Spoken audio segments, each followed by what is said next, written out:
This is the Business of Apps podcast, bringing you actionable insights from the leaders of the global app industry and the world's fastest growing apps. You can find more app news, data and analysis over at businessofapps.com.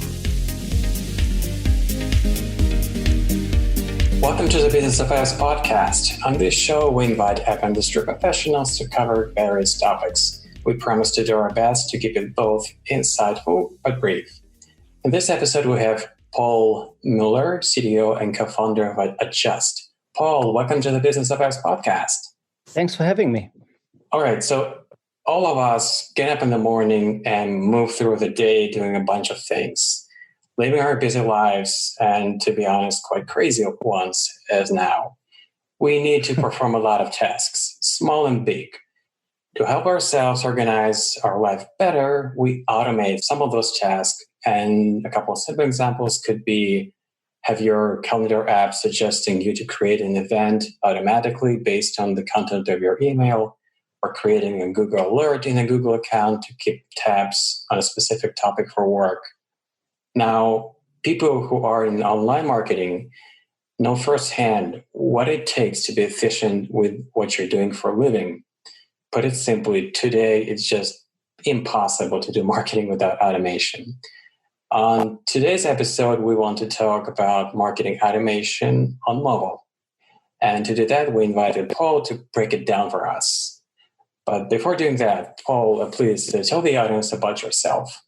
Sure. As already mentioned, I'm the co-founder and CTO of Adjust, and Adjust is a mobile attribution company. And before that, I've actually been an app publisher myself. That means that I published some of the very, very first apps in the store, and some of the very first apps in the store were actually these app finder apps or these meta apps that presented you with, what is cool around the world and which apps did you miss. And from that, it quickly became necessary to be able to track downloads because people wanted to be in the number one slot and have a sponsored position in that app and wanted to, pay us on the success, on the impact we had on their business. And that technology later on became Adjust, which is exactly what Adjust does, is tell you the effectivity of your marketing campaign. So when you run marketing for your app, we tell you what is the effective return on your ad spend. And that's pretty much how we started out.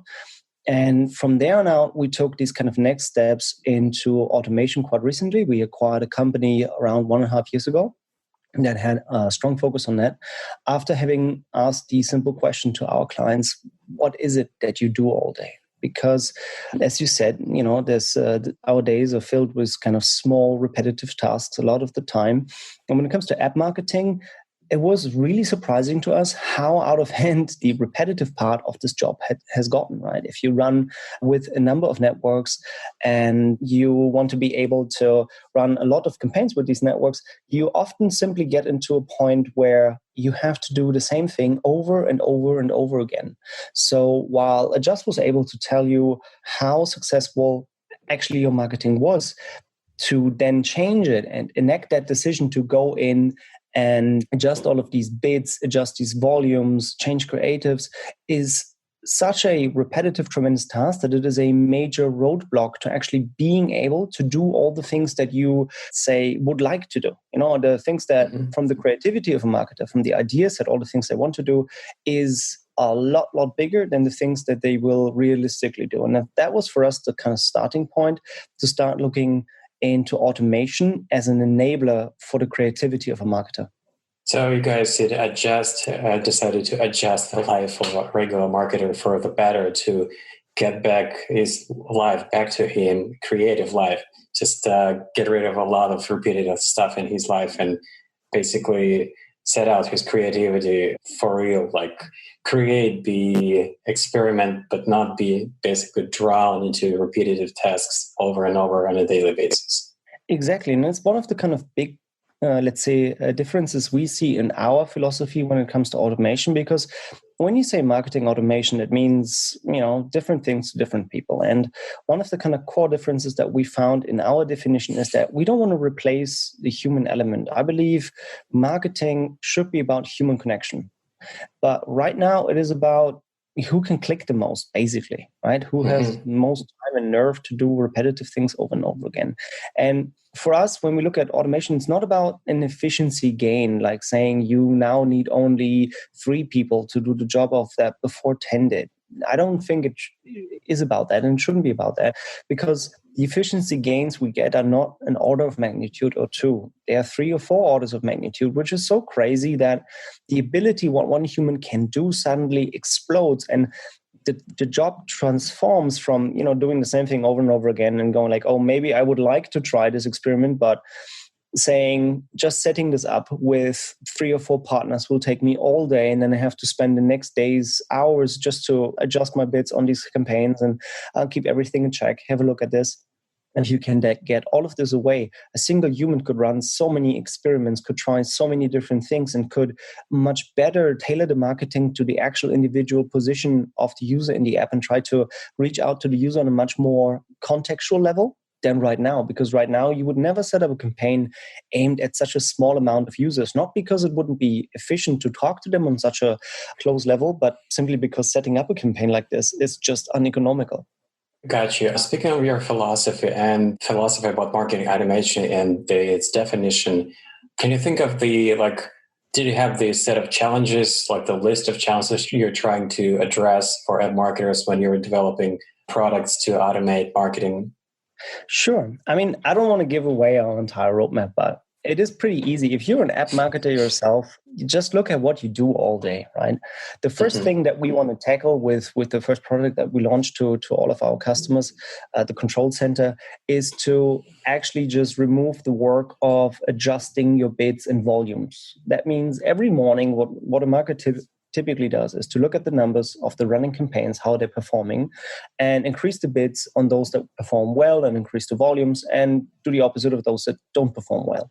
And that should be relatively simple. But what it is today is typically somewhere between 3 and 4 hours of just clicking over and over and over and over again. And so the very first thing we want to do is make this go away completely by simply expressing your rules, because that's what it is at the end of the day. You have a pretty simple rule typically in your head where you say, hey, if my ROAS is positive, then just increase the bid by 10%. Or if my day 7 retention is higher than 20%, then bid more on these. Or if my fraud rejection rate on a certain campaign goes over a threshold, remove all the sub-publishers that, look bad. This doesn't really require kind of next level AI specialization or anything. It just requires a simple API to do all that clicking for you. And that's the first thing we want to give to them and cut that one out of their day. The next one, of course, that we're looking at is setting up a campaign is quite a pain in the ass if you want to do it for more than one network. And right now, our clients actually on average run on 14 different networks. That means you set up one campaign and you click the same thing 14 times. Then you set up the tracking, then you upload the creatives, and that shouldn't be so hard. And that's the next thing that we're looking at. How can we make campaigns set up faster, specifically in the combination with attribution and tracking, which you need in place, which still today takes a lot of time to go back and forth between different dashboards and just set everything up. And of course, one of the things that we also started eyeing is the whole concept of how does creative management work? How are creatives even treated in today's world? They are the main kind of gateway of communication with your customers. They're the first thing that the end user sees. And yet, if you look at a typical user acquisition operation, there barely ever is anyone really in charge of creatives, because it is such a small part of the job today. Because every time someone gives you 100 new creatives, you will have to spend hours and hours uploading them, getting them in the right format, and then continuously check how they perform. That we don't focus on that this much today. And this is the kind of thing that I see also the biggest potential change. If you start changing all of these things, the job of a marketer starts to transform quite drastically. So I didn't know that it was that bad. I mean, if you're trying to work like 40 hours a week, right, and you have 8 hours of work daily, and you spend usually like a couple hours on email, then you go through the bids adjusting, a bunch of settings for a bunch of networks, and you spend 3-4 hours more. How much time is left to be creative and pay attention to creatives to actually engage with your audience? Now, this leads me to my next question. You personally, what kind of features you're kind of thinking about? Okay, that wouldn't be great to have this feature in the marketing automation tools set, but it's just a matter of, I don't know. I'm not asking you for revealing your future plans, but just your personal taste. What kind of new features you would like to have in marketing automation tools now, which they are lacking? I think one of the kind of key things that we have to see is where the app marketing system is today, right? Because the web ecosystem is very different from the app marketing system, right? It's both basically called something online, something marketing, but it's not like that. In the web world, the stuff has gotten a little bit better. There's fewer different providers, and typically stuff kind of works-ish the same. In the app world, it is completely opposite. That means that when you look at buying from the big social media providers or the big first-party inventories, the big 2 or 3, their interfaces are the complete opposite of each other. They don't relate to each other whatsoever. There's barely usable APIs to actually do anything outside of the very big providers. The small ones typically don't have any APIs. And there's simply more providers that you buy from. As I said, on average, our clients buy from 14 different networks. And that is on average. There's a lot of smaller marketers in there too. If you go to the hardcore power users, you're easily going to push that into 20, 30, 40 different kind of networks that all work differently, who have different kind of basic setups and different terminology even between targeting. And what I would like to see, automation shouldn't just be about like, how can we make the status quo slightly more bearable? Because that's what a lot of people seem to think about when they think about automation.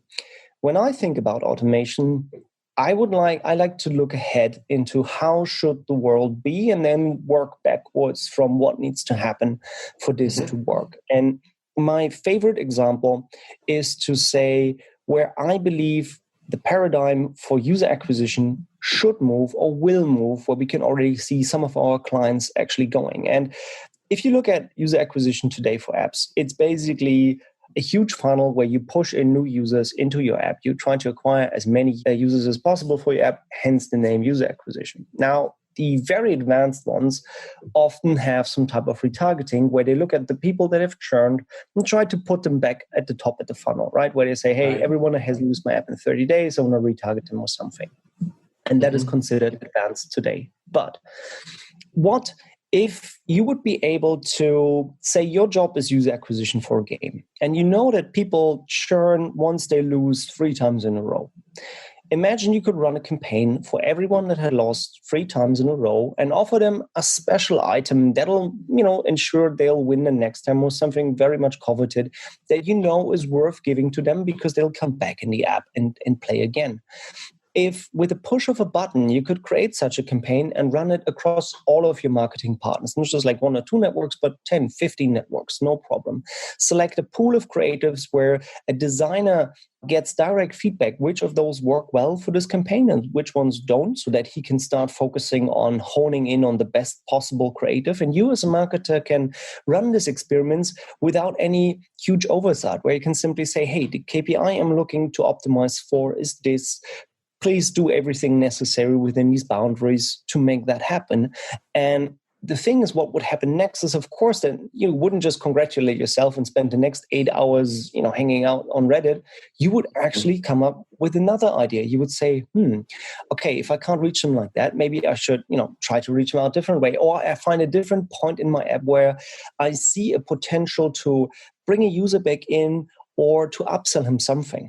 Right? Where my marketing suddenly becomes much more focused on what my product actually does. Because right now, product and marketing are 2 distinct departments that interact and overlap somewhat, but it's never a really tight integration. But imagine a world in which marketing can generally and for every user increase the LTV by talking to everyone under a certain set of contextual kind of cues, where you can say, hey, if this happened, it would be a good idea to reach out to the user and try to, get him back in, or try to upsell him because he's having a good streak and maybe I can, use that kind of euphoric to bring him to do something that I would like him to do. And if you look at that perspective and compare today, these things are so different from each other that for me, the question of automation isn't just really how can I make the status quo better? It is how can I enable a future in where the value of marketing is even bigger than today, which, we've already seen the birth of the fastest growing companies ever, driven by this mobile first doctrine and this kind of app marketing as the absolute center growth engine for companies. And I think that's not the end of it. I think we've just seen the beginning, and I believe with more technology, we can actually see some much bigger impact of marketing on the product performance directly. Right. So you're envisioning the future when marketers can actually understand their audience on scale as well as good as the person he or she is talking to directly, one-on-one, that kind of understanding what she or he needs in this app, or let's figure out the reason why he or she doesn't like the app. Exactly. Like if you could try to find out what is it that made your users churn and then interact with them and say, hey, okay, what's the problem here? How can we solve this problem? I believe a lot of the performance that we're seeing today, where it's not untypical to have somewhere between 70 to 80% of your users churn on the first day. And I think a lot of that is simply what the users expected you have to do, or what it didn't do. And if you could easier find out how to improve upon that and how to communicate with them. Or, if you have the problem, if your whales start churning, when we stay at the topic of games, right? If you have someone that spends $500 or even $1,000 a month on your game and suddenly he goes away, you should be able to reach out to him with any means necessary in trying to find out what the problem was or offer him something to come back. All right, got you. What are your thoughts about the current state of machine learning and specifically for marketing automation? Can you think of any pros and cons you can share? Sure. I think today, marketing automation and machine learning or AI are issues that get conflated and get put together where they don't really belong together, because what I just explained as marketing automation doesn't really need any fancy machine intelligence, because it is simple rules. It is simply taking APIs or making partners give us APIs and write programs that use these APIs pretty much exactly like the user told us. A lot of people that talk about machine learning in the sense of automation have a different vision or a different idea of what automation should be. And very often it involves replacing the human in the role of running the marketing, which I think is one of those kind of, let's say, it's a little too technology euphoric. It believes that a machine can do this better. I fundamentally believe that humans are better at talking to humans. Humans want to talk to humans, right? This whole 2 years ago, there was this huge thing of chatbots replacing everything and becoming the new storefront, and they're going to be the biggest things ever. As it turns out, humans don't like communicating with machines, even if the machines are more eloquent. Doesn't work. And the same is true for marketing. You want to have a marketing that is personable enough, not to be creepy, but you want something that's contextual or maybe funny or at least entertaining. No one just wants to see boring advertisement, right? And so I don't think we're just at a point yet where, the current AI technology allows us to have a funny marketing campaign or an interesting creative that, fits a certain context for something.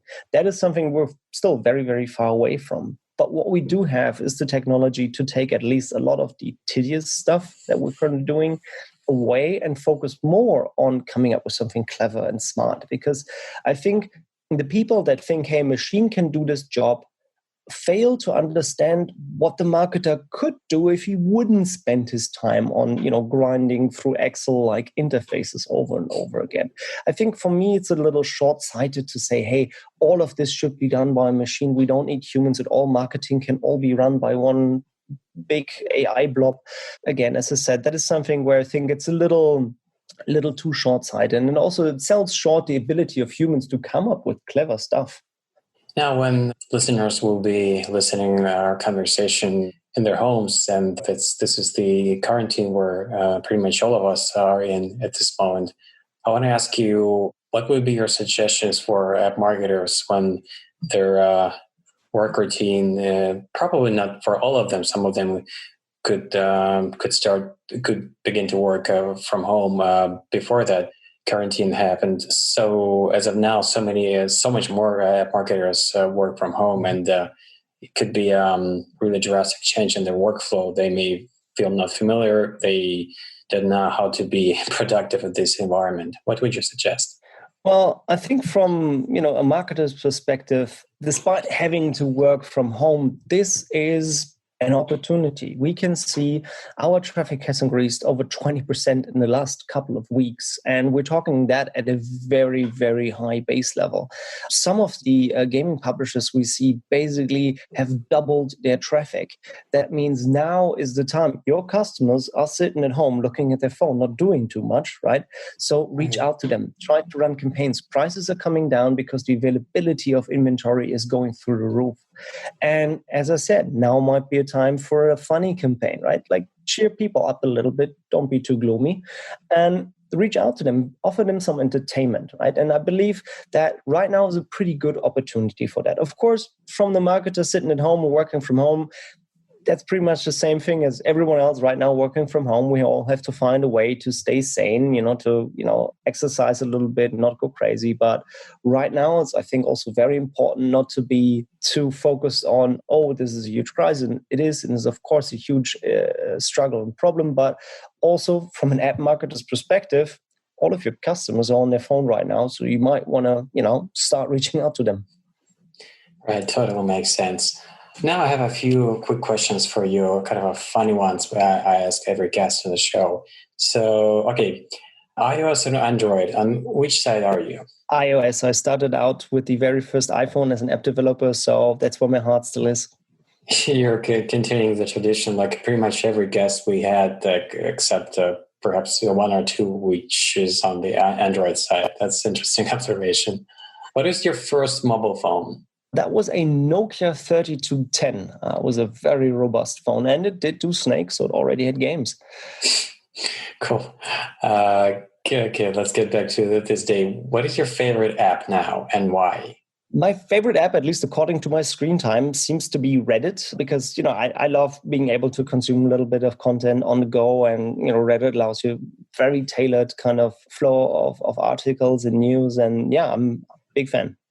All right. Can you think of an app that is kind of overrated, too much of a hype, but to be honest, it shouldn't be any? Yeah, well, that's something I don't know. I don't use, surprisingly, that many different apps. I use a couple of apps a lot, and so I don't really kind of follow the news on what is like super hip. Of course, I'm not exactly the TikTok generation anymore, so I'm pretty sure most of the apps are there right now.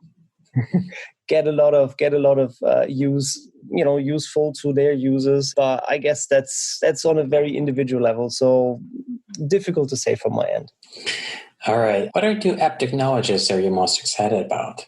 I'm really excited about seeing more bandwidth come in when we talk about 5G, the opportunity to basically make your phone the only computing platform that you need, because you can do a lot of the heavy operations in the cloud and stream the results in real time down to the phone. I think we're going to see maybe eventually a successful gaming streaming service. I know we just tried one and that didn't work out, but I believe we're at the cusp of actually having some really great content that may be computationally heavy available on a mobile phone with a very fast connection. And I believe we'll see some really interesting kind of game-changing uses of that technology in the next couple of years. All right, cool. Before I let you go, before we're wrapping it up, how can people get to know more about what Adjust does? Of course, we have our website. There's a lot of case studies. If you're a marketer from a certain field or from a certain vertical, we have case studies and playbooks for most of the verticals there. There's also subpages that explain the use case for you. So that's definitely a great way to start and find out more of what we do. And then, of course, if you want to talk to us, there's all kinds of ways to get in touch with us. They're all also on the website, adjust.com. Just go there and we can either reach out, in person via a sales rep. There's live support there. So whatever you need, I'm pretty sure you're going to be able to find it there. Awesome. Thanks so much for your time and coming on our podcast, Paul. Thank you. Thank you so much for having me. Bye-bye.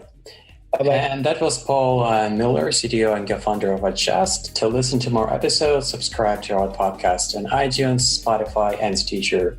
Just search for Business of Apps and you will find us easily. Once you subscribe, you will be able to get new episodes on your smartphone, tablet, or computer as soon as we release them.